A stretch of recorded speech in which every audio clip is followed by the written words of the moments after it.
Welcome back to Tales from the Dorkside. Name pending, maybe. Yeah. I'm Brad Reed. That's the biggest controversy so far with our new podcast is the name. Yeah, I didn't do my research. No, I'm talking to Gog. Gog is our co-host here on Tales from the Dorkside, and we're laughing. Hopefully by the time you watch this or hear it, if you hear it, then it's all good because you're listening to the podcast wherever you find your most favorite podcast. But if you're watching it on YouTube, that might be the way to go for a while. Because I was uploading. If you haven't yet, go to YouTube right now. There was episode 1, and then we put a bonus episode, which we're going to do for each episode, where we'll just release the watch-alongs we do for Tales from the Dorkside, and we'll do that like unedited.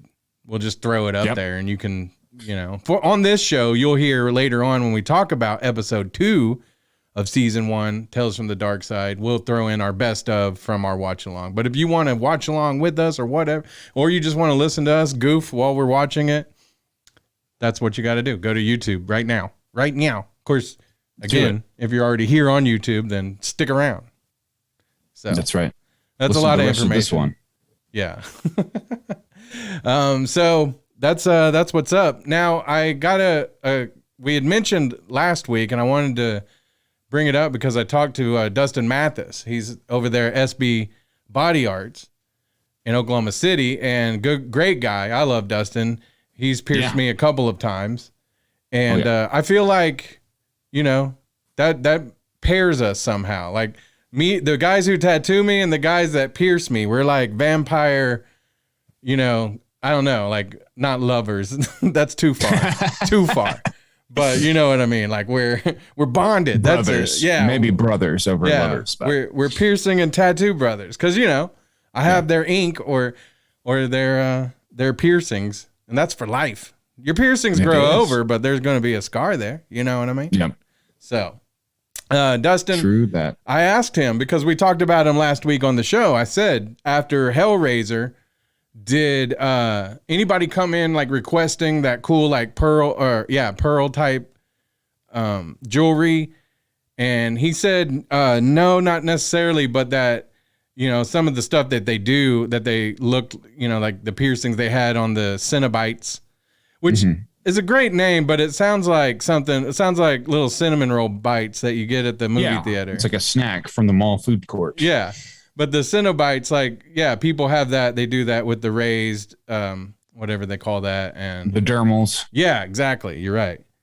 And so, he said they do that a lot. And then he didn't say yes.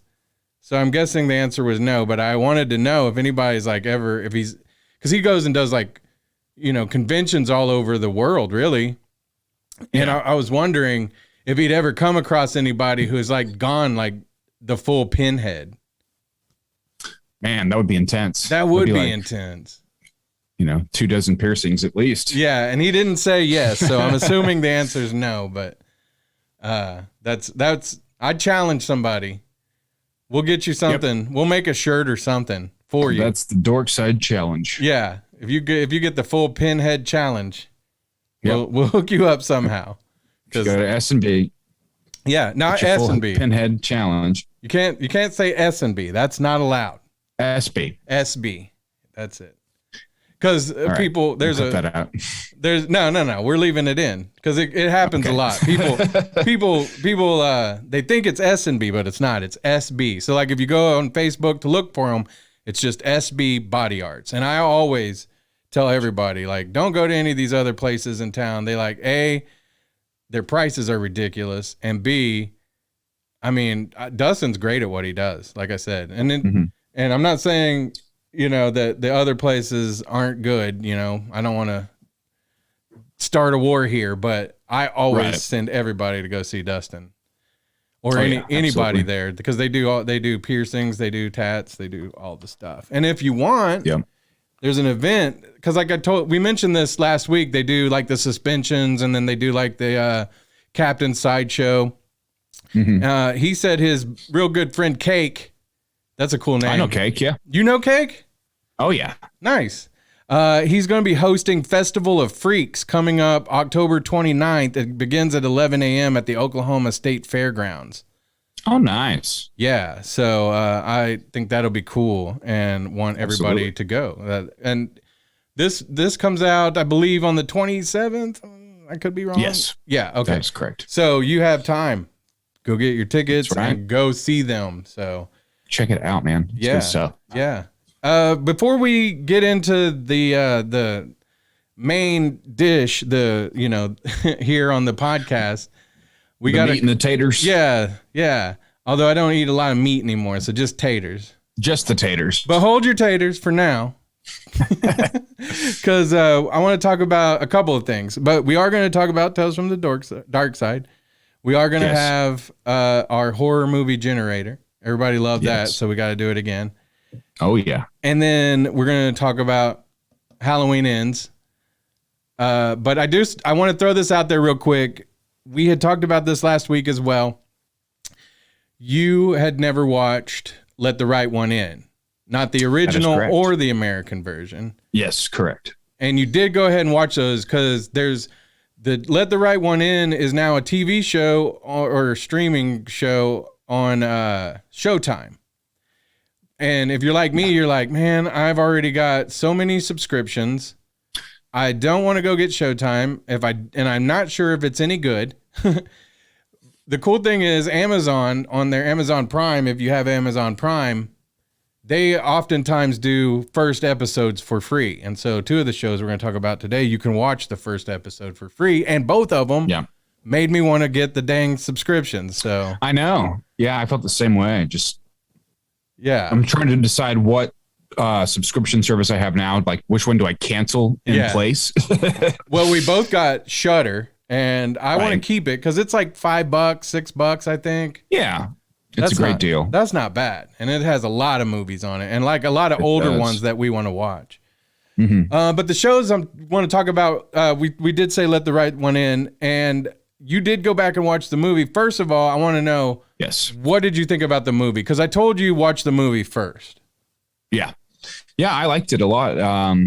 It was very stylized, kind of felt like a movie from maybe like the 70s or the 80s or something. Yeah. Just in the way they presented everything. And, I thought it was interesting, and I enjoyed like how they introduced the characters, like the kids get picked on, and then he meets this other person that's also kind of an outcast for different reasons, obviously. Yeah. And they form like a friendship. And I thought it was just an interesting film.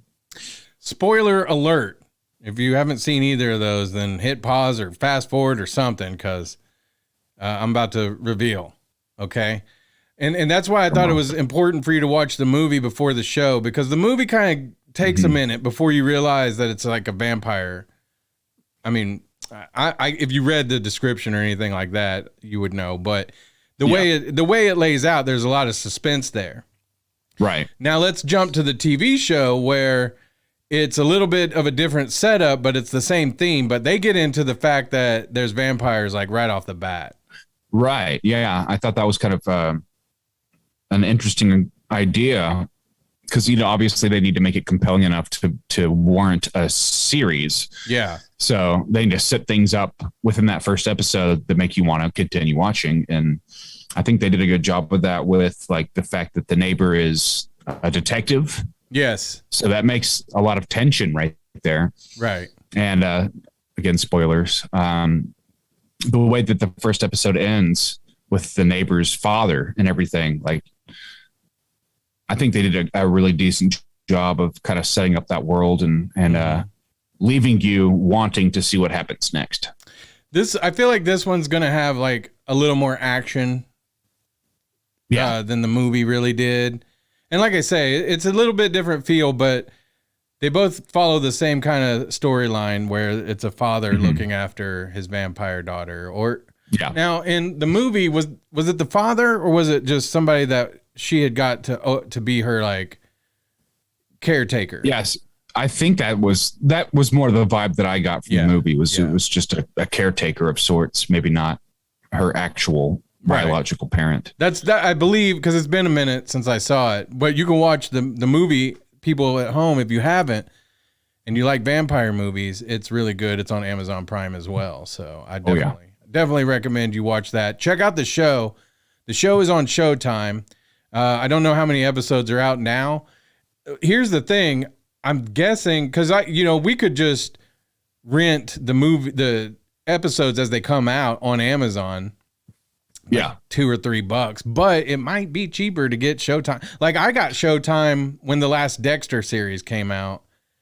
I haven't seen the new Dexter, and I definitely want to. You should. That's this is the perfect time then. Just get Showtime, watch Dexter, let the right one in, and then cancel. That's what I did. Yeah, I've done that before with different things like Peacock and Paramount Plus. It's like something will pop up, and I'm like, all right, I'll pay $6 to watch that. The good thing is a lot of those, like you can do a 7-day, if you're on Amazon, you can do like a 7-day free trial. Right. So I always forget to cancel. Yeah. I always try to get it like after the series is all out and everything, and then that way in 7 days, I'm going to just binge watch everything and then be like, all right, I'm out. But yeah, I'm starting to, it's been a few years since I started doing that. So I'm getting like on the back to the beginning now to where there's not a whole lot left that's free trials anymore. They're like, nah, we know your game. Yep. You need to go ahead and buy it. So we have your information. That is the thing though. I know I see everybody talking about it and I'm not going to rant too long about it, but truthfully, it is like, it was so much cheaper back in the day to just cut cable, get some of the, streaming services you liked. Mm-hmm. And now it's like, no, I got to have HBO Max. I need Showtime. Yeah, no joke. I need all of these. And it's going to be more than just having cable. Yeah, it's like $100 a month. And then I think you want access to everything. Yeah, and then the streaming people are like, gotcha, because now you can't just get back on cable because like a lot of these shows, I think some of them are even exclusive to their streaming sites. Yep. So Peacock's a pretty good deal too. I think it's another one of the $5, and it also has a ton of horror movies on it right now. I noticed that. Yeah. Yeah. So there's that. The other show that I wanted to talk about real quick. I don't think you watched it, but I guess it's kind of a reboot basically of Interview with a Vampire. Yeah. And it's on AMC Plus. So I like it. Yet another streaming service. Yes, and they've had some really good shows on there too. Walking Dead. Yeah, Walking Dead. I haven't watched Walking Dead in a few seasons. Are you still caught up? I think I left off on season 8 or 7 because I started it originally and I think I got to about like season 4. Yeah, and then I restarted it and I've been like kind of trudging my way through it, but it's been a little while. Gotcha. I'm thinking about going back and picking up where I left off because occasionally I'll see something that I'm like, really? That's where they're at now? And, but I'm like, they're wrapping everything up in the main series and then branching off into like 3 new spin-off series with some of the main characters. Yeah. And so like, I'm thinking, well, maybe I need to go back and just watch those to see how they're getting to this point now. Right. But I mentioned this on my other pod, but I just, man, I don't know where season 8 is just off the top of my head, but it just got to me to where it was not necessarily, I mean, it's a zombie show and all that, but it's a character study as well, but it just didn't follow. Like there was a lot of things that just didn't make any sense as to why they were doing these things. And I was like, ugh, I don't like this. So, but I'm not the only one. I know a lot of people that were like, nah. There's a lot of people that kind of fell off from that show. But I'm just trying to power through it and see what happens. Yeah, because man, and there's Fear the Walking Dead, and then there's another. I think there's another new one that I saw the other day that popped up. That's like there was, and I think it only lasted a season. It was like kind of like a younger cast, maybe. Oh, okay. I'm not sure if they were trying to like doing like a Stranger Things kind of a vibe or what, but I don't think it got a second season. Gotcha. Well, it's on shoot. That's on AMC Plus. So, but we were originally talking about Interview with the Vampire, the new one, and the way they kind of set up this new one, it's cool. Like it makes sense. Like I'll just kind of give you like a not too spoiler kind of setup here, but the original Interview with the Vampire that happened back, the book and the movie, that was supposedly in this version told to a guy who was like in a drunken state who didn't get the story right. And so, so Louis pops back up all these years later and is like, let's do this again, but I want you to do it right this time. They changed some things up, so it really does change the story up a little bit. Mm-hmm. Louis is now an African American, but the time period in old New Orleans, which, if you know a lot about it, was a slave town because they would get off the boats there in New Orleans and then go up the Mississippi to all the places, and so that a lot of the slave trade happened there. So like this is not too far after all of that. You know what I mean? Like he's a free man, but there's still a lot of the attitudes towards the African American people. So that's kind of the backdrop for where we are, where this starts. I really like this one because I was really skeptical. Like, man, I loved Interview with the Vampire, the book. I'd like the movie decently. Queen of the Damned was okay, but like, I don't know if I love that one. And that book was so, I don't know if did you read any of those books? I didn't. But I mean, I've seen the movies. Yeah. Well, the Queen of the Damned movie kind of takes a little bit from the book, but the book is hard. And I mean, hard to read because it's just so all over the place. So many different storylines and takes place the movie's over. Like, the movie is like the embodiment of Korn, essentially. Yes. Yeah, it really is. Yeah. If Korn were a movie. So yeah, and I even went back and I was like, okay, I'm gonna listen to Queen of the Damned on tape, on audio. Yeah. Like, what is that called? Audible. Yeah. And even then it was still like hard to listen to and follow. So, but anyway, so I was kind of skeptical about this show. I will say I for one love New Orleans. The last 10 trips I've taken out of town, 7 of the 10 were to New Orleans, and the last one was in New Orleans this past spring. And I actually went to a supposed vampire bar that's a speakeasy. Like it's in a jazz bar that it's called Fritzl's or something like that. And so it looks like this old European jazz bar that's on Bourbon Street, which I never like. Of course, I went to Bourbon Street the first time I went to New Orleans, but like I like Frenchmen. Like that's where like the real stuff is cool. I think Bourbon Street's, of course, touristy, but I go there, I hang out there. And so we went there and like, there's a like vampire store somewhere. I can't remember how to tell anybody where to go, but you could look it up. And so they own this speakeasy, and they tell you if they like you, they'll tell you like the password to get in. They didn't tell me. That's cool. They didn't tell me. They didn't. They must not. They must not have liked me. But 2 things: I had heard about this speakeasy, so I had looked it up and I knew the password. And then when I was in there, I was like, "Ooh, maybe they'll like me," and they'll tell me. No, they told the person in front of me. And so if you go to, you just happened to overhear it. Yeah. But if you go and you say the vampire sent me, ooh, such a, no one would ever figure that out. But if you tell them that, apparently they'll let you back into this speakeasy that's upstairs. And so we went. That's cool. Yeah. And the vibe in there was awesome. Like, you just need to go. I shouldn't probably tell everybody all about it on our podcast to our millions and millions of people listening. Keep it a secret. Yeah. But I will speak easy about it.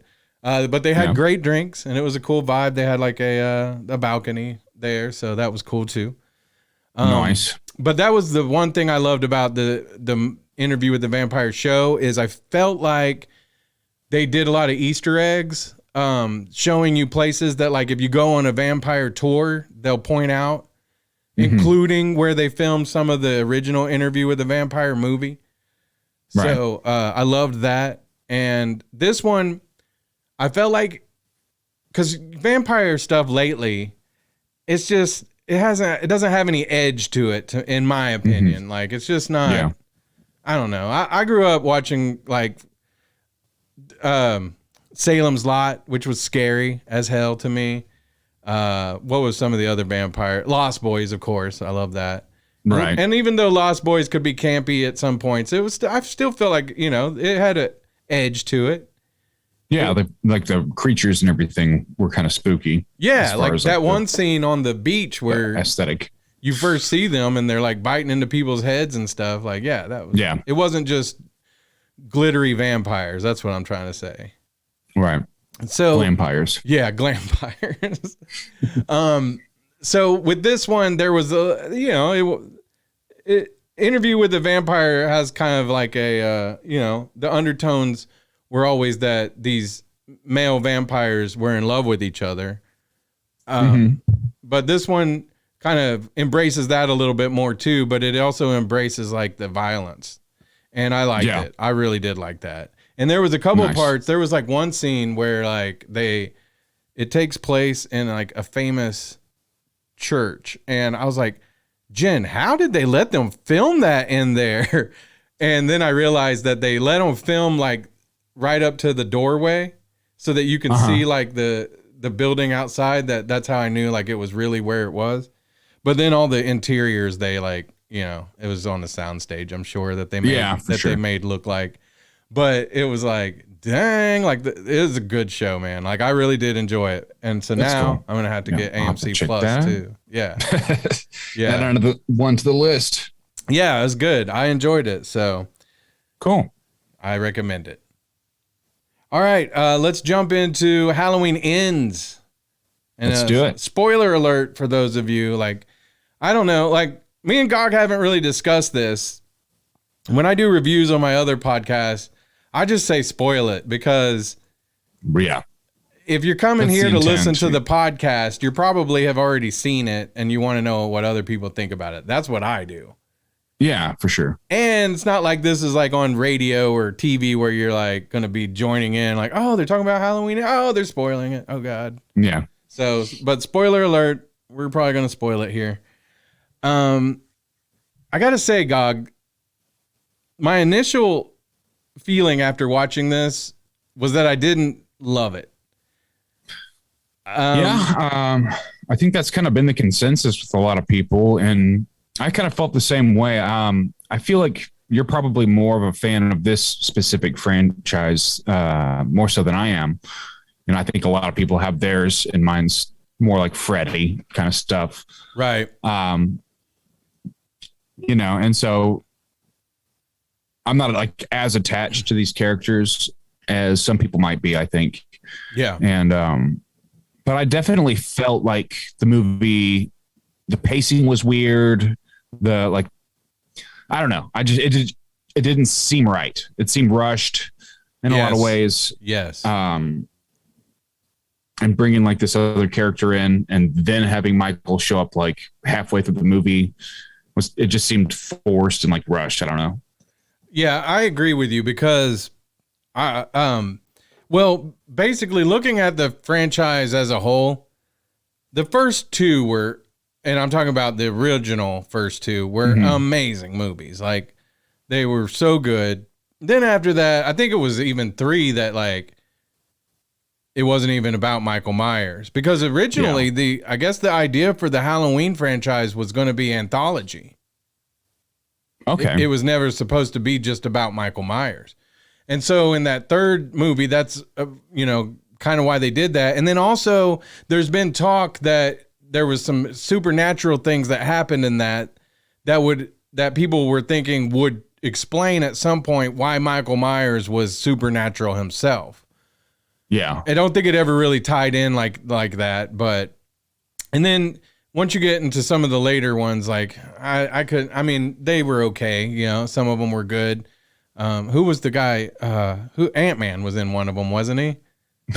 Yeah. Yeah. Why am I blanking on his name? Who who is probably himself a vampire. Paul Rudd. Rudd. Yeah, that's it. Paul Rudd. And The vampire. Yeah. yeah. And and then I remember H2O. I didn't hate it. It was kind of at the time too, like I was a younger guy then, and that was like my generation, like all the actors and all of that. Yeah. And it was okay. I didn't hate it. But Jamie Lee Curtis had come back for that one. Right. And so we thought, okay, well, that's the end of the franchise. Because Michael Myers gets his head cut off in that one. Now, I believe that they could explain that, like maybe he put the mask on somebody else and then cut off that guy's head and, yada, yada, yada. But sure. The next one was with Busta Rhymes. And that one has generally been talked of as the worst of the franchise. The worst of the franchise. Because it was, and then they were trying to kind of take advantage of like the people watching, like hacking into like cameras or whatever, and all of that stuff, which was newer at the time. People weren't watching security footage online so much until around that time. Yeah. And the other thing that a girl that I went to school with, her little brother Ryan Merriman was in that movie, and I was always jealous that like a Choctaw guy got to be in a Halloween movie. Like that would have been my dream, to be in a Michael Myers. That's super movie. cool. Well, it wasn't though, because he was in the worst one ever. Oh, well, yeah. And then later on, Rob Zombie took his stab at the franchise, and I loved those. I really did. I did too. I liked them. I loved them. I liked them. I loved them. I don't know. I'm somewhere in between, but I really did. Yeah. There were things. I think he did a great job with the material and made it super like gory and just kind of grounded in a interesting way. There was a couple of things I didn't love, but that was just tiny things, like nothing big. Rob Zombie's movies can be a little rapey, and I didn't really love that part. Like, so that's really kind of the only stuff I really didn't like. I didn't mind that he tried to humanize Michael a little bit in the second movie, where he would do his little grunts or whatever. But so then we get to this franchise, the latest one. Right. I was Danny McBride. Yeah, and Blumhouse. I always forget how it's said. But that, Blumhouse had put out a bunch of movies that I really enjoy, so I was like, okay, they're gonna make some good ones. Well, we got the first one, and I did not like it that much. I thought it was okay, but I didn't like it that much. Yeah. I remember watching it and just kind of feeling like, there wasn't anything special or huge about it that was impressing, or lasting for me. Yeah. And now the other thing that a couple things I didn't like about that one was I felt like the whole premise was kind of forced. Like, okay, Jamie Lee Curtis's character, Laurie Strode, right? She comes, she builds like this fortress that's someday going to lure Michael Myers back to her house. But it's all based on this premise that Mike's going to get out and show up at her house. He's going to find her, and then, so it's like, that's okay, but it's, I don't know, it's out there as far as a premise goes, right? Yeah. Now, they did do some things to kind of push it along where like the doctor ends up being evil and brings him to her house, but it's, I don't know. And then, of course, podcasters had to go find him and stir him all up. And I'm like, I really do hate podcasting in movies. Like, they always make podcasters look like, and they're not wrong, but they make them look like such. It's like an over exaggeration. Yeah. Like on Tusk. Yes, exactly. Tusk is a good example of that. Yeah. But yeah, even though the show that we're currently doing is Tales from the Dorkside, they always make them look like dorks. Yeah. So yeah, but you're right. They all, and I even have some bones to pick with Halloween Ends as far as the radio scene, but yeah. So the biggest thing that I hated was like that, where he escapes off the bus. Like, I thought, man, they wasted an opportunity to really give us like that Darth Vader in Rogue One, where like he's fighting through the hallway, or Daredevil fighting down the hall, the stairwell. You could have given us like a really cool Mike Myers scene where he's just wasting people going through that place. And they didn't. It all happened off screen. Yeah. I think I saw something online that was, because when him and the kid, like his student, they show up at the house together. Like, how did they get there? And there's someone photoshopped Michael Myers in the back seat of his motorcycle. Yeah. Holding on to him. Yeah. That was funny. So the first Halloween, like I said, in this new trilogy, it was okay. It just, I didn't love it. They had the one dude that he hung from the fence that I thought looked cool. The guy who reminds me of, what's his name? Eldon Hansen, or the guy, he was in Idle Hands. He was also, Foggy from Foggy. Daredevil. Yeah. I thought the kid that I'm talking about in the first Halloween movie looked like him, like a newer version of him.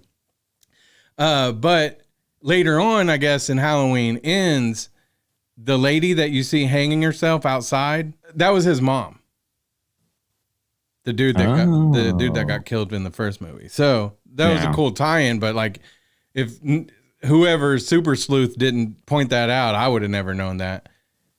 Yeah. So let's go to Halloween Kills. That one was okay too. Like I liked it a little better. Like the first few sequences was like where I said the first one had no balls. The second one was like, oh yeah, all right. And there was some great scenes. It was way gory, and I liked it. But then I got lost in the whole like the town's gonna go kill Mike Myers and right. And this is like a theme I think throughout the franchise. Like they just skimmed over the fact that there was some like insane, like a guy that escaped the insane asylum, the guy that like everybody ended up going after in the hospital. You know what I mean? Like they very, very like vaguely introduced him in the beginning, and then brought it back later. And like I just feel like they needed more exposition about his character. Yeah, I agree. And then the ending for Halloween Kills I didn't love it either. But it's, we had to leave it open for Halloween Ends. Yeah. And that's where we are now. We got Halloween Ends, came out a few weeks ago. And my big thing, Gog, like the first sequence of this movie was pretty dope. It was surprising. It was surprising. It introduced us to a new character, Corey Cunningham. He's played by Rowan Campbell. And man, my biggest thing as a whole for this movie was they should have peppered him in the first two movies somehow. Right. Yeah, because the whole storyline felt very rushed in this new one. Yeah, because Jamie Lee Curtis's character, her granddaughter, Allison, who is now parentless and living with her grandma, she ends up meeting this guy through Jamie Lee Curtis and forming a relationship with him. But it happens like so quick. Like it doesn't make sense, like the depth of their feelings towards each other. Right. They're like infatuated with each other right off the bat. Which can happen. But if if some of the red flags she starts seeing right off the bat happened like in the first couple dates, you'd be out of there. Yeah, no shit. Like not only that, the whole town knows his story. So it's not like she doesn't know. I'm sure she has to know at some point what had happened with him. And again, it's vague as to whether it was his fault or not, or it certainly looked like it was an accident. Right. But it kind of like set him as a pariah. Yes, exactly. And if they had kind of like, if maybe they had introduced that story in the beginning and then kind of slowly done that over the first couple movies where they did form that bond and connection, so that in the third movie it becomes more about, because I feel like Halloween Ends was a lot more about the town and these characters, Allison and Corey than it was about Michael Myers, because you don't even see Mike Myers until like 45 minutes into the movie. Right. And and it almost seemed like it was going to be like a passing of the torch kind of thing. Right. Where it's like, we have a new killer, but then that storyline gets, squashed. And it almost also seemed like he had supernaturally kind of passed his power on to Corey, but then it doesn't happen that way. And yeah, I just don't know. I felt like that they, over the course of the 3 movies, I feel like after Halloween Kills, they were like, let's redo this. And then, I mean, I like that they tried to do something that wasn't predictable. Right. It just didn't. It just wasn't done well. It just, right. And I feel like that. Well, and go ahead. I was going to say, I think it would have been really impactful if, like, during the kitchen sequence where she's stabbing him in the hand and everything, like if they would have taken each other out, rather than her surviving, that would have really been like, okay, that's. I think that would have been an interesting twist on the whole situation. I agree with you. That would have been an interesting twist, and of course, she does live. Spoiler alert. But in 10 years we'll get another Halloween, just like Kiss does when they say they're doing their final farewell tour, and or Cher end up touring again. Yeah, I remember Cher did like 50 farewell tours. But I just felt like it was very disjointed as a trilogy, and I think people owe Rob Zombie a big apology. Yeah, absolutely, because people still talked about how bad that his 2 movies are after seeing this one, and I'm like, I don't see that. So, but that's my kind of final thought. Really, is that it would have been a lot better if they would have had a from day one, like, this is the story arc. Yeah, because I feel like they abandoned it, and then again, the thing that I love about Halloween. And the thing that I didn't love about the 3rd movie, Michael Myers, he's the star. And I swear, like, I don't know. I shouldn't say I swear. I did read this, though, that, like, he was in it for 10 minutes total of the whole movie. Yeah. And he was like, he wasn't a badass. He was impotent. Yeah. He was just an old guy. He was Pennywise. Living in the sewers. Yeah, he was hanging out with Pennywise in the sewers, Yeah, like, I didn't like that.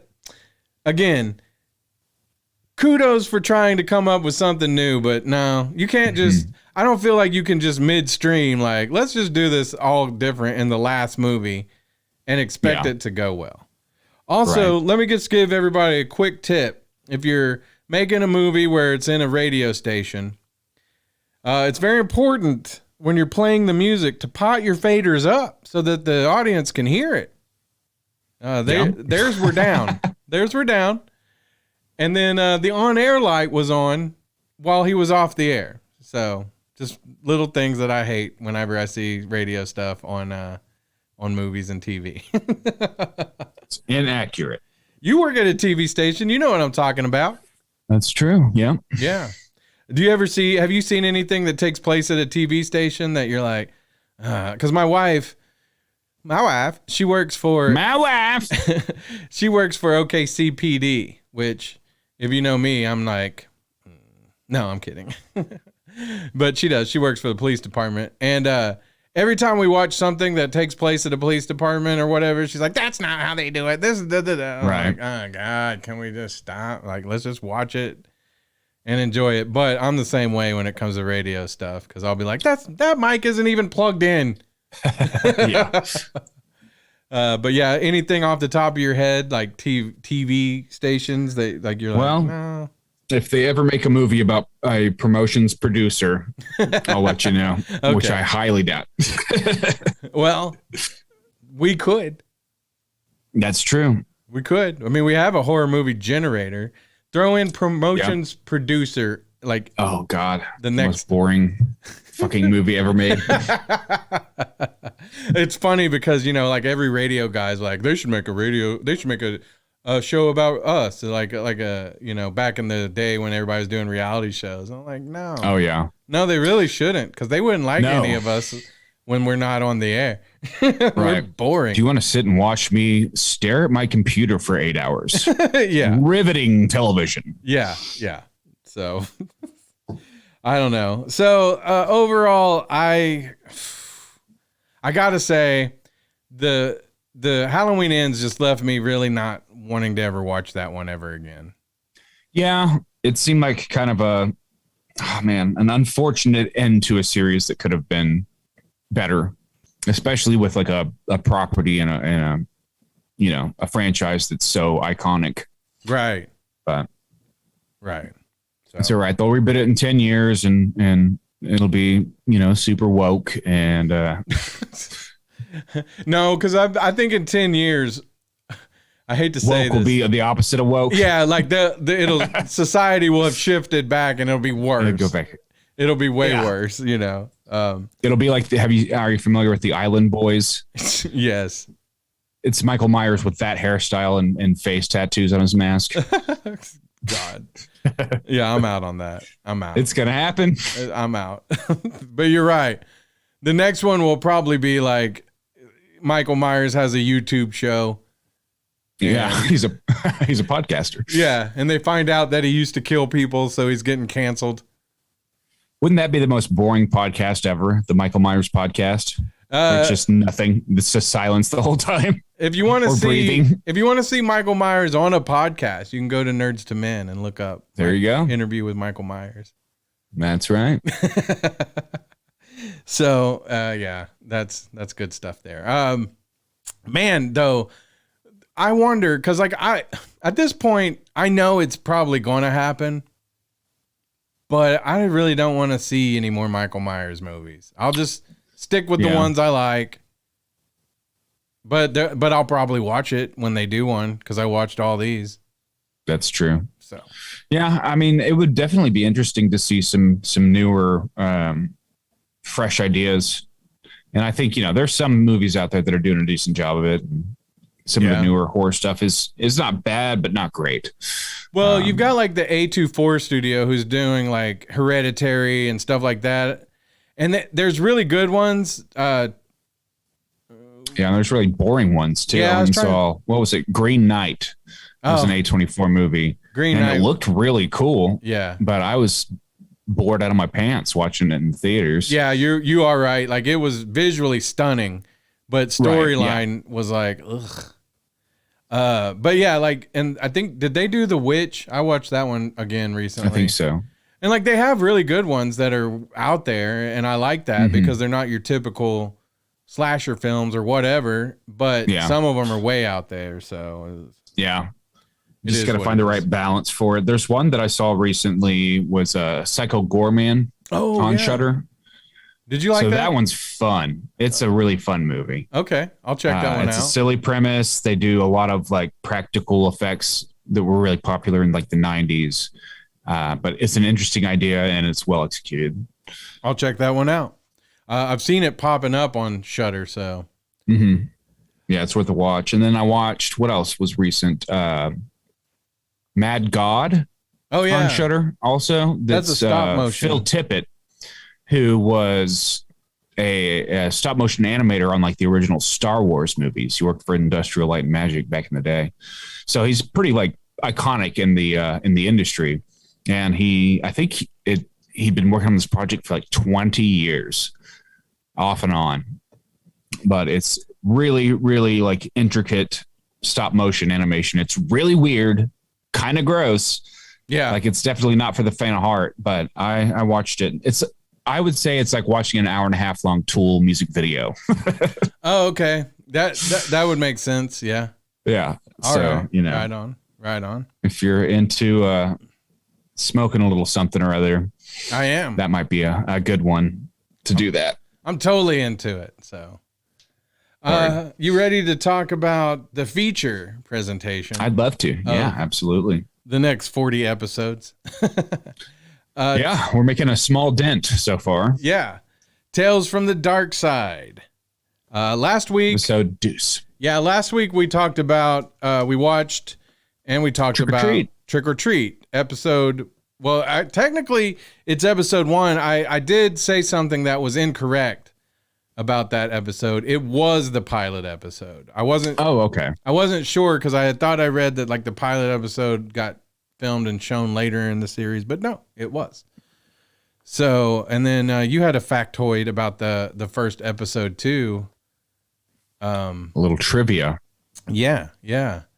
And it was the voice of one of the characters was none other than, drum roll, please. Yeah, Tim Curry. That's right. Yeah. Who many people know as Pennywise and also or a ton of stuff, but Rocky Horror Picture Show, Frankenfurter. which Gog, I've never seen that. You've never seen it?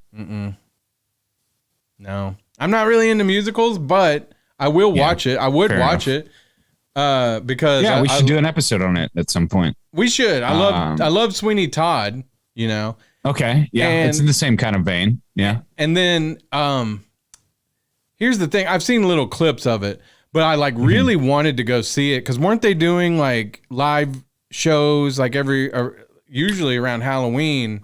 Yes, they traditionally do. And so there's like a couple of different things. There's like production companies that'll put on like a stage play version of it. And then they will show it in theaters and encourage people to dress up and kind of like participate essentially with a viewing of a movie. What's really interesting is my parents are like pretty conservative people to a degree, as far as their like, appearance and everything. But the Rocky Horror Picture Show was their favorite movie to go watch when they were dating. Yeah, because they would play it at midnight. So they'd go to the midnight movie. And that was like their date night thing they did every single weekend.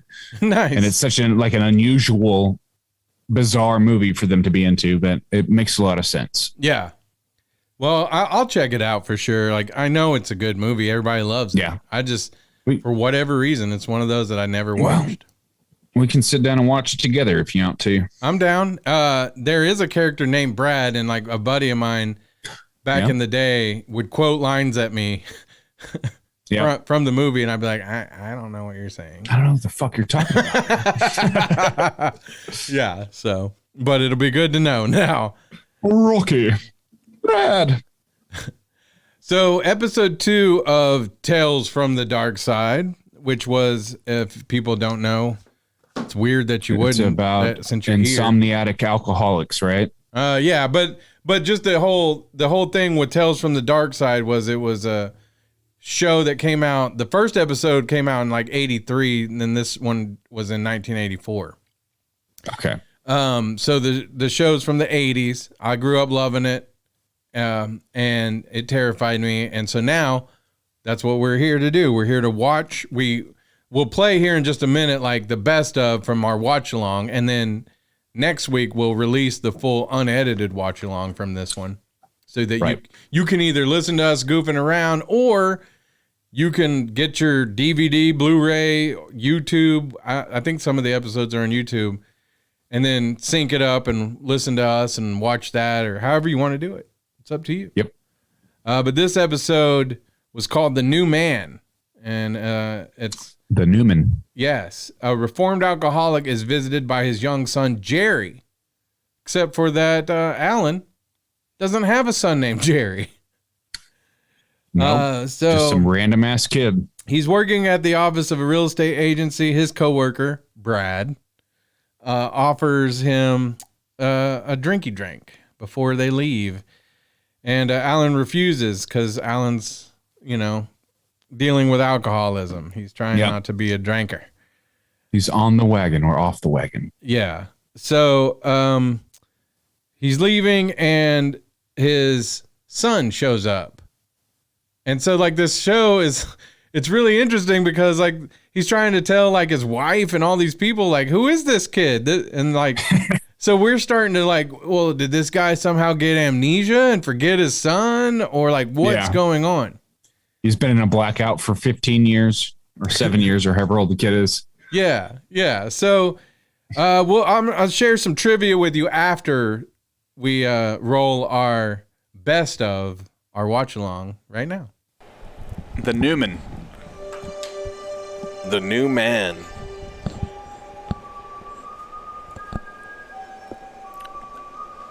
Four notes. That seemed to be like the theme, or like the consistency of horror music back then was minimal notes. Yeah. Like Jaws was 2. Yeah. Yeah. Well, I mean, I think that, back in the day, they did a lot more with less. Yeah. Now you have a whole lot of different things at your fingertips that you can do with sound, video, all of it. You can fake a whole show nowadays. Right. Yeah, you could have AI write the script for you. Yeah. But sometimes it was like doing more with less made it more creepy, or even like, like the Ninja Turtles back in the 90s. They weren't CGI, they were in big puppet suits. Yeah. But it just seemed cooler, I think, right? Well, and it, like, more went into making something like that because they had to have like animatronics in the head and they had to have puppeteers doing the mouths and things, so like it was more work than it is nowadays. We just have better tools, right, or more advanced tools, not necessarily better. But it just doesn't always look as, I mean, not that they looked real, but you know what I mean, like it had a more of a stylized kind of deal going on. But now with deep fakes and stuff, man, they can do so much. I've been in a few porns that I wasn't really in. Yep. That's what I tell. Yeah, my but they church didn't deep anyway. fake your face. They deep faked your wiener. All of it. Back when you could smoke at work. I know. I mean, I work at the news station. You'd think that let us just light up at work nowadays, but no. Same when I was at the radio station, like, even vaping, people would be like, don't vape in here. I was like, y'all, I know y'all smoked way worse in here. Way worse. Just destroying all the equipment with cigar, like thick layers of cigar smoke. Cigar smoke, weed smoke, cocaine smoke. Yeah. Let's cut off some of Zubek's hair and test it. For the national people listening, he's a local DJ who's been around forever. He's a local legend. Since Tales from the Darkside, I'm sure. Yeah. That kid looks familiar. I know. I was just trying to figure out who he was. Because there's a lot of kids that later on are people in here that you'll be like, they probably weren't famous when they started on this show. Yeah. But they ended up being in other stuff. He just looks like familiar.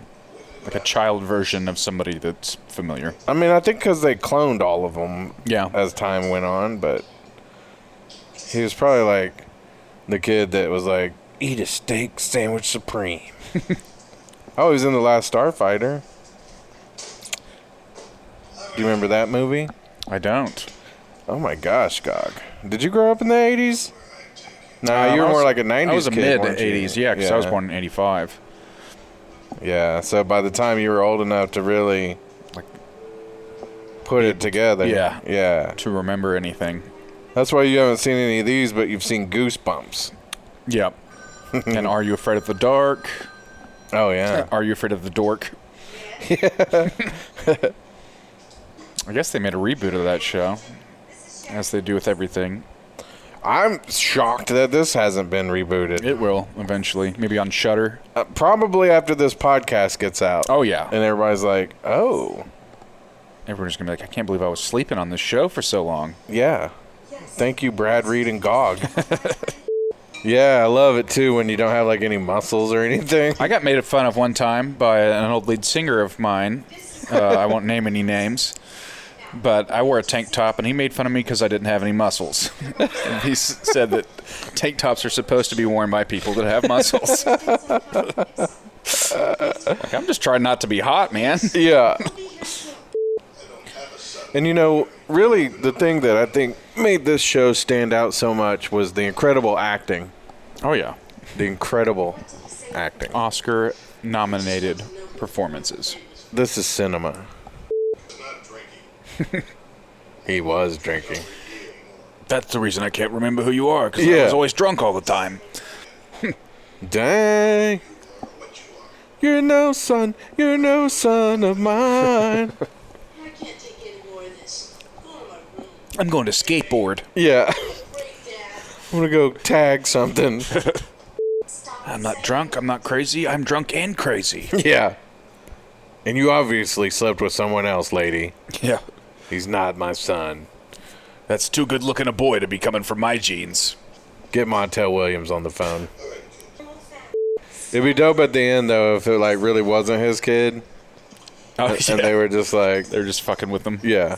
Because, you know, really, honestly, the worst thing in life would be to go home and, like, have a kid you didn't know existed. Like, now I got to pay for this bastard? Wait. Now I got to figure a lot of stuff out really quickly. Yeah, he's sitting here eating my lamb chops. My clothes are too big for him, so... Like, what if she's having an affair with this dude? Like, maybe he's got Benjamin Button disease. Yeah. That's her boyfriend. Yeah, and she's like, we'll just convince my husband that He's you're... 45. Yeah, that you're his kid. I'm just thinking out loud here. I don't know. Yeah. I don't know how this is going to end up. I farted. He starts just unbuttoning it. Yeah. Like, let me put on my sexy look for you, sir. That is correct. So we have to move again. Your dad's a piece of shit. Not gonna lie, I've had to do that before, too. I feel you, kid. I mean, really, you should go to the doctor, sir. Yeah. You forgot your whole ass son. Yeah. Now, let me ask you a question. That ain't no beard. That's just some eyeshadow that they... That reminds me of the time that I put a fake beard on Minnie Yeah. for Halloween. Right. And he wore it out to the bar like he was so excited about it. Was that when he had the dreadlocks and he was pro? Yeah, but we did a practice run probably like a week or so before. Yeah, I remember this. That was great. Well, it's like all his hair is white, but then where like supposedly his 5 o'clock shadow's coming in. Yeah, it It's should also be gray. yeah. Pretty funny. It's the details that they really take a lot of care in on this show. The acting and the details. Well, that's another great thing about like the 80s and a lot of the stuff they made back then was the it's good enough attitude. Like especially like trauma films. Yeah. So this one kind of like, I guess, where the last one was more of like a horror type story, this one's more like a psychological thriller. Yeah, or like a Twilight Zone. Yeah. Yeah. There's somebody on the wing. Why do his shirts have his name on them? Because his dad always forgets him. That's what I always looked like when I was going through my kids' stuff to find their weed. Yeah. Why has his son got a little bottle of alcohol in his drawer? Yeah. It's because he's actually a 45-year-old man. Yeah, I told you. He's getting Benjamin buttoned. That's definitely a real window. This dude is dating my wife. Yeah, no kidding. Don't do it. This really does play more like an after-school special or a PSA about drinking and blacking out rather than... and getting into some grease paint. Yeah. Does your dad ever forget you? Maybe he's a drunk. Did your dad paint a beard on his face? It looks so stupid. That looks so dumb. It'd suck if he was like, oh, Jerry. Yeah, I remember you now. Yeah, I remember now that I fucking drank half a bottle of Sunnybrook. Yeah. He's got an empty one next to the bed. Oh, there's another one. Another empty. There's another empty. Flask. So, definitely he's been drinking. He's an alcoholic. Well, this guy, like, this show's all about enabling. Yep. Oh, there's the new guy. Here, have a taste of this. Yeah. Let's forget our kids. Dang, Brad, you got a problem. Remember Horrible Bosses when he offers them all that alcohol and he's like, he thinks that they're going to drink it together. He's like, what is wrong with you? It's 9 a.m. Yeah. Kevin Spacey. So this is it. That's just, oh, wait. It's the same damn kid. See, that kid's the devil. Yeah. That kid is the devil who pushes people to drink. And that guy was like, nah, I'm not going to drink now. But he'll be drinking. Oh, yeah. He'll be drinking. Just give it a few weeks. So the first episode, money, The second one, alcohol.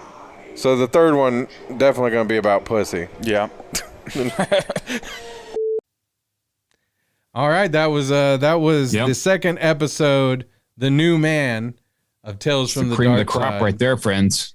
Yeah, and like it's not necessarily trivia like how we found out that Tim Curry was one of the voices in the other one, but the thing about this episode was there really wasn't an explanation as to who Jerry was. And so it left a lot of people that have come up with their own theories. Yeah. And so a lot of the theories is that Jerry was basically representing alcoholism itself, and how it was like he had appeared in a human form basically to torture this character. That's interesting. Yeah. I think that Jerry was a race car driver. I'm so glad you got that joke. Of course. Yes. Yeah. There's also been, I guess, some theories that Jerry was kind of like a creature or something, like a demon type thing, Like a cryptid or something, taking like a different form. Yeah, but it was all, to torture this guy and make him either come Just back, to fuck with him. like to make him drink again, or like to punish him for his alcoholism and everything. Okay. So- I like that idea. I think the best out of like all the possible scenarios. I just like the idea of this demon being like, I'm your son. Don't you remember me? And this guy being like, I have no clue what's going on. Yeah. It like I say, it is weird though. Like, because people can listen to what we thought as we were watching it, but it just felt like it was. I don't know. Like some of these episodes are more supernatural. Some of them are scary, and this one's kind of just like a. It's like a psychological Yeah. thriller kind of a situation. Which is cool. Like I still think that that's cool that like because it is, again, it's a anthology. So you're going to get a lot of different looks at horror. Yeah. So, Yeah. I thought it was an interesting episode for sure. I'm excited. We'll have to wait until the next episode, but the two old men coming up next time around. let's see. Episode 3 is I'll Give You a Million. Oh yeah. Yeah. It's about the two 40-year-olds. Yes. That's the thing. We talked about this back in the day. Like Walter Matthau, when he was 50, I think, looked like he was 80. Yeah. And I'm 7 And then he years. just stayed the same for 30 years. I'm like 7 years away from being 50. And like either there's something that they're putting in our like preservatives or something that's preserving That's what I'm going to us. say. It's the preservatives. Yeah. Because It's the fast food. yeah, like because I remember reading that not too long ago. That do you remember the movie Cocoon with Walter Matthau? I believe was in. Yeah, like he was like in his late 40s, early 50s in that movie, and I always thought he was old as hell. Yeah. So, yeah, that'll be a good one that we'll have on the next episode. So we're looking forward to that for sure. All right, Gog, it's almost time to get out of here. But before we do, we have a little game, a little something we like to play called Horror Movie Generator. That's right. And let me see if I can get the wheel. You get the wheel. Last week, we took out like the different variations, the variables. That's what I wanted to say.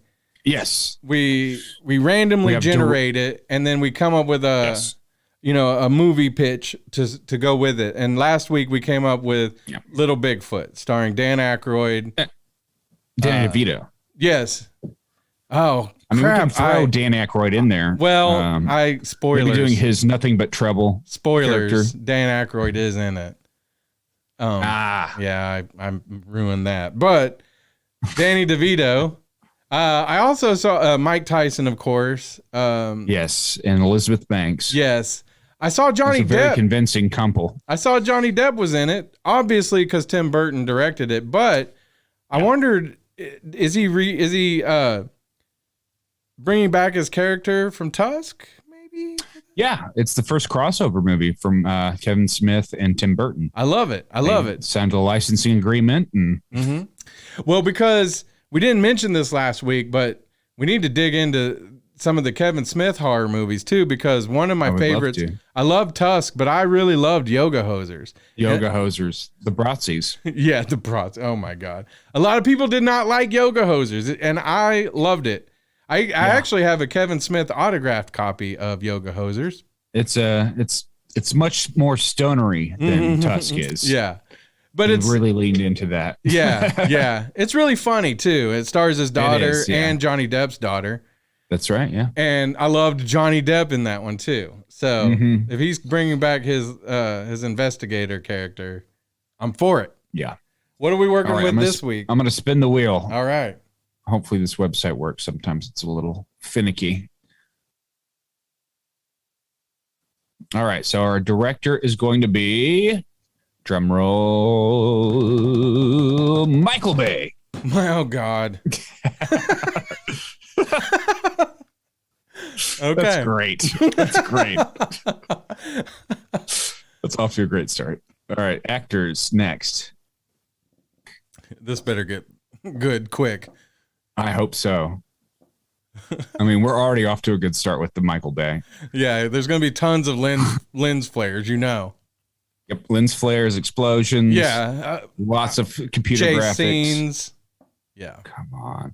All right. This website likes to not. Michael Bay. That's it. Funny. Now, did you pre-put in all these people? Or does it randomly? Yes. Okay. No, I sat down and made a huge list. It took quite a bit of time, but I tried to make it kind of even of like something that would be plausible and something that would be ridiculous. Something that I'd say, oh God, to. Yeah. So I might like go in and do some editing to make it lean a little bit more towards the WTF side of things. You know, I also might have to find a new website to use because this one is wait, this one's not working so great. Some of the Michael Bay movies, while we're waiting, I did enjoy The Island. We did an episode, me, you, and Cameo a long time ago. That's right. He was the executive producer of The Purge. Okay. So, yeah, I know that he like had some like roots in horror because he's produced. So I think maybe the Bloomhouse is actually a Michael Bay company, which really? could explain a little bit of the Halloween Ends. All right, the wheel is spinning, and we have Zendaya. Oh, all right. As our first. I like that. From Dune yeah. and Spider-Man. Yep. We have Jackie Chan. Okay.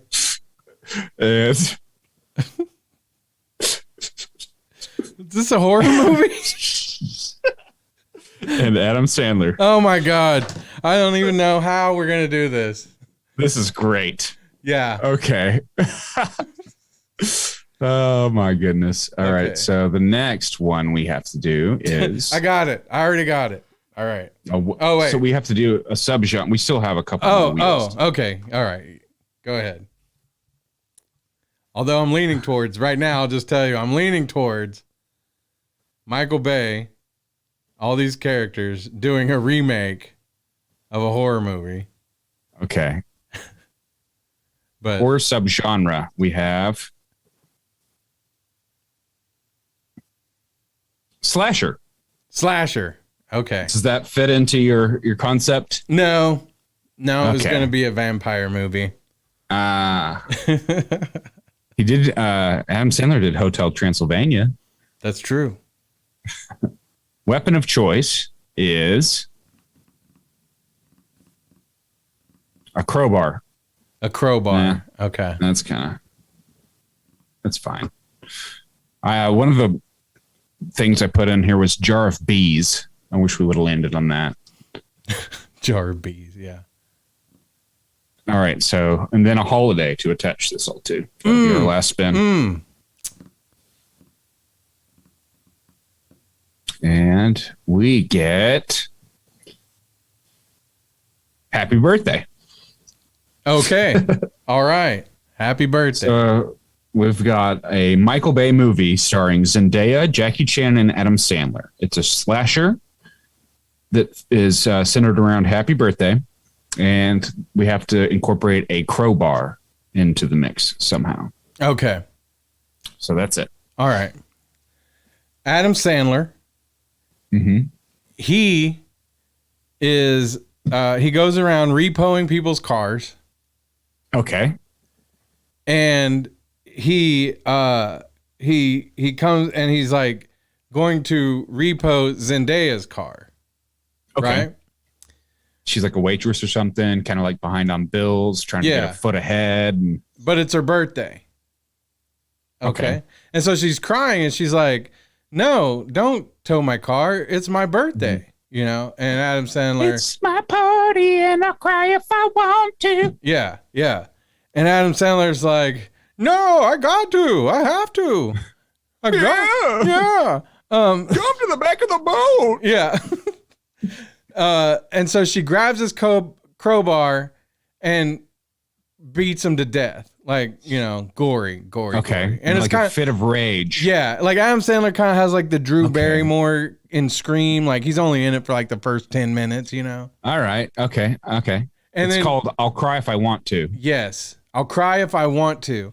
And so she goes around every year on her birthday murdering people with her crowbar. Okay. Okay. And then Is Jackie Chan a detective? Jackie Chan is a detective along with his partner Johnny Depp. Oh, I thought you were going to say Chris Tucker.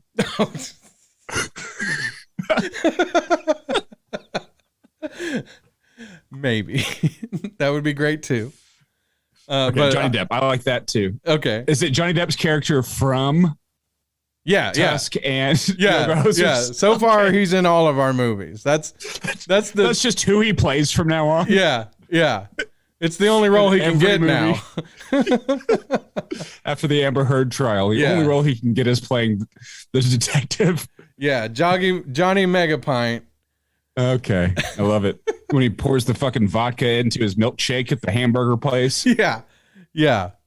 And but he well, I was gonna say that Zendaya obviously is gonna bash his brains in, but we need him for our third movie. Yeah. And the next however many we.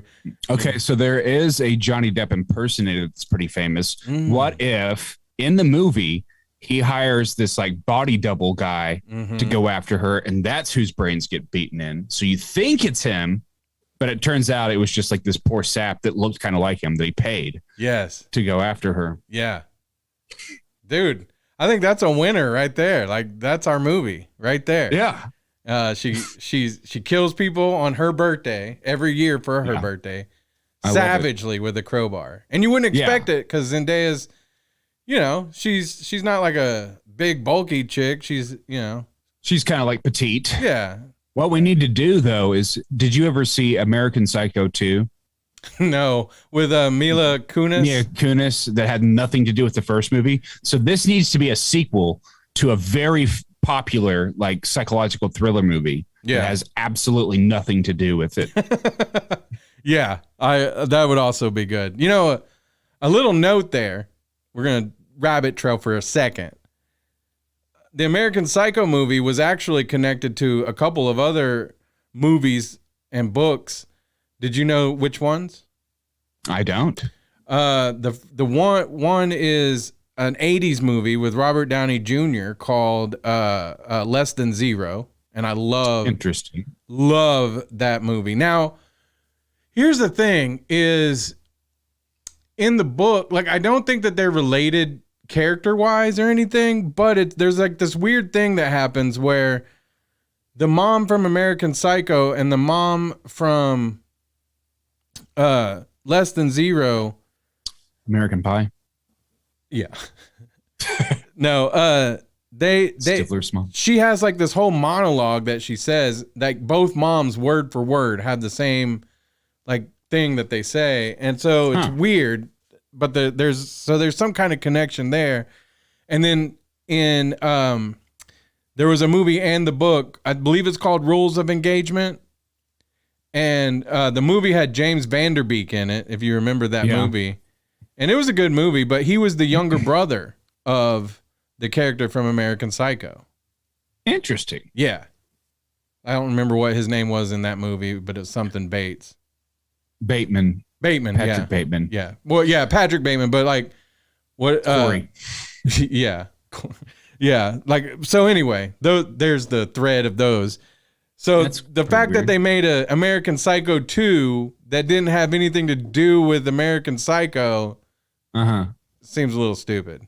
Yeah. But I love Mila Well, Kunis. and I don't think it was intended to be a sequel to that. They were just like, it's similar enough. Right. The executives were like, oh, this, we can't do this name for a movie. Oh, that American Psycho was popular. Just call it American Psycho Part 2. Hey, that gives me a thought here. If, back to what we were talking about earlier in the show, if we have to change our name, we'll just call it Tales from the Dorkside 2. The sequel. Tales from the Dorkside, the sequel. Yes. There we go. I love that. That's a funny name for a podcast. We might actually just do it just to get ahead of it. That's hilarious. So they need to combine American Psycho, American Beauty, and American Pie into like the Americaverse. Yeah. It's kind of like an MCU type of thing, but with all the American movies. That is terrifying. So is there anything else we want to add to I'll Cry If I Want to? Featuring Zendaya as the birthday killer and Jackie Chan as the detective. Adam Sandler has a cameo in the first part of the movie. Does he come back? Is there a twist where he comes back? Like as a ghost or something? Maybe. I mean, let's not spoil it. Okay. But have you seen Happy Gilmore? Yeah. You know how at the end of the movie, the Chubbs is up in the clouds? Yes. We just did the exact same scene, but with Adam Sandler in Chubb's place. Yeah. Okay. Where he's in the clouds, like waving down at everybody. I'll be down for that little Easter egg. I'm like, I like it. I like it. Yeah. There's our movie. Go to your happy place. Yeah. I think this will be, sorry to say, I don't know. I think this might be a bigger hit than Little Bigfoot. Than Little Bigfoot, yeah. I think Little Bigfoot might have like a niche audience, but this is more like, especially having Zendaya involved, having her name on the poster is really going to get some butts in the seats of the theaters. Yeah, because you don't expect Zendaya. She's so sweet and nice, to be like you've seen her on Euphoria. Yeah. Spider-Man. Which I've seen like one episode of. I actually haven't seen any of those, but I hear it's pretty hot. It's not for me, but it's, I can see why people would be into it. I think it's odd. Well, never mind. I'm not going to get into that right now. But I think it's odd that everybody talks about like, it's a pretty risque type show, but isn't it about high school kids? Yes. So that's it's like, what makes it like, yeah, like I know that they're not. I know they're old enough that they're not. But still. Yeah. The like premise. The fantasy of that in your brain. Yes, exactly. Yeah. Like maybe if you're not, for our age, we shouldn't watch that. Yeah. But we will use it. We will use it to capitalize on our movie. I'll cry if I want to. We should definitely have this. One thing I think we didn't explore enough is the fact that it's a Michael Bay picture. Yeah. So we need to come up with a few details that involve explosions of some sort. Chase. Maybe every time she hits something with a crowbar, it explodes. Oh. So like, what does she like? Like she kills, she hits a building. She kills Michael. Like when she kills Adam Sandler, like she's like the whole car explodes. She's got the crowbar up in the air, and boom, it gets hit by lightning. Okay, and I like that. And so like anytime she hits anything with the crowbar, it causes like explosions. Yeah. So like the scene from Home Alone when one of the robbers gets electrocuted and it like shows skeleton version of him. Yeah. That's what happens to Adam Sandler. Yes. She holds the crowbar up, it gets hit by lightning, and then she smashes him on the head and his hair sticks out and he turns into a skeleton. Why does it start? It sounds like an Ernest movie now. Yeah. Deep fake Ernest into it. That would be great too. But yeah, yes, I like that idea. I like that. Because now she has like a little more supernatural element to her too. Yeah, I like that. Yeah. Because, you know, if we really wanted to, although it kind of sounds like maybe a movie I've already heard of or seen, like maybe she dies somehow and like comes back every year on her birthday. I like that. Yeah. That's a nice twist. Yeah. So maybe Adam Sandler doesn't die and he comes back later. Okay. It's like set up to where like it seems like he's dead, but he's actually not. Maybe. I don't Like, know. I do kind the of like the skeleton, idea of getting Adam Sandler in and out though. Like, Yeah. Yeah. let's not Like make it having like a huge name for the Yeah, movie that's yeah. like dead within like 2 minutes. Yeah, I still like the idea of that. So I still Uh-huh. want to stick with that. Okay. Yeah. So And then yeah. he just comes back at the end and does the wave from the clouds. Yeah, but maybe Jackie Chan kills her. Yeah. Like maybe he's like first on the scene, kills her, you know, with his police force or whatever. And then Yeah. a year Him and Chris later Tucker. on her birthday, she comes back and starts killing people. And he's like, man, this seems familiar. She's going like after Jackie Chan's like not his family necessarily, Yeah. but like people in his circle. Yeah. Like maybe one of the cops that he works with is to start with, and then like the rings kind of start closing in Mm-hmm. on his family and stuff. Mm-hmm. Like it starts out like where she's killing somebody that's like kind of associated with them, Mm-hmm. but each killing is closer and closer to where like the last one that's gonna happen is his like wife or his daughter or something, and then he has to stop her. And by that point, he's called in the wolf, Johnny Depp, to come help. Yeah.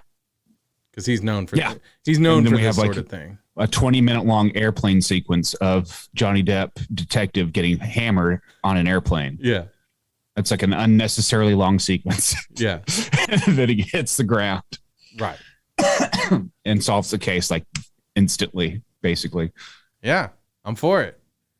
And Nice. I mean, you know, she can come back all these birthdays because how could you really kill her if she's coming back from the dead? So Yeah.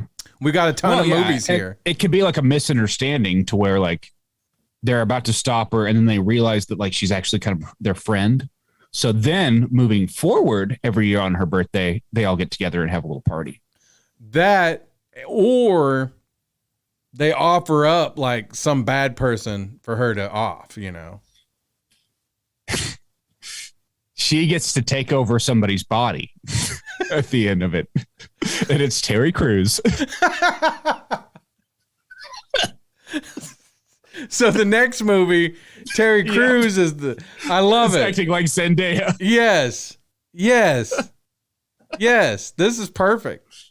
I mean, God, we might not, you know, I feel bad for everybody watching. We might not be doing this podcast much longer. We might just be making movies.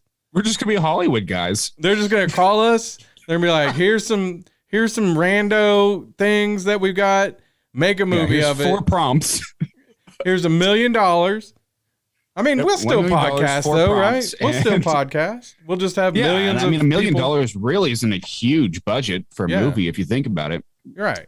So, but I mean, we'll have a lot more listeners because I mean, we're making Michael Yeah. Bay movies now. I know, and we'll still do an episode of Tales from the Darkside every week, but it'll shift more to like behind the scenes of our movie making process. That and it'll have amazing special effects and all because we'll hire people to do all this. Yeah, we'll have a lot of of on Yes. the podcast. Yeah. Brought to you by Michael Bay and SB Body Arts. That's hilarious. I love it, dude. I love it. I think that's a wrap. I think that's the I end. think so, man. All Like, right. I'm excited to come up with some more ideas for the Terry Crews sequel, but we'll put a pin in it for now. You got to add Terry Crews into the mix, into the poster. yeah, no, into the generator, Oh, okay. Yeah. and then Absolutely. that way we'll tie it into as one of our sequels eventually down. I love it. All right, so next week we're back. We'll talk about other movies Two and 40-year-olds. shows. We'll talk about 2 40-year-old men that look like they're 80. Yeah, from the episode 3, I'll give you $1 million of Tales from the Darkside. So That's right. right on. Well, I have some videotapes to return. All right. I'm going to return those videotapes as well. Tales from the Dorkside. Darkside!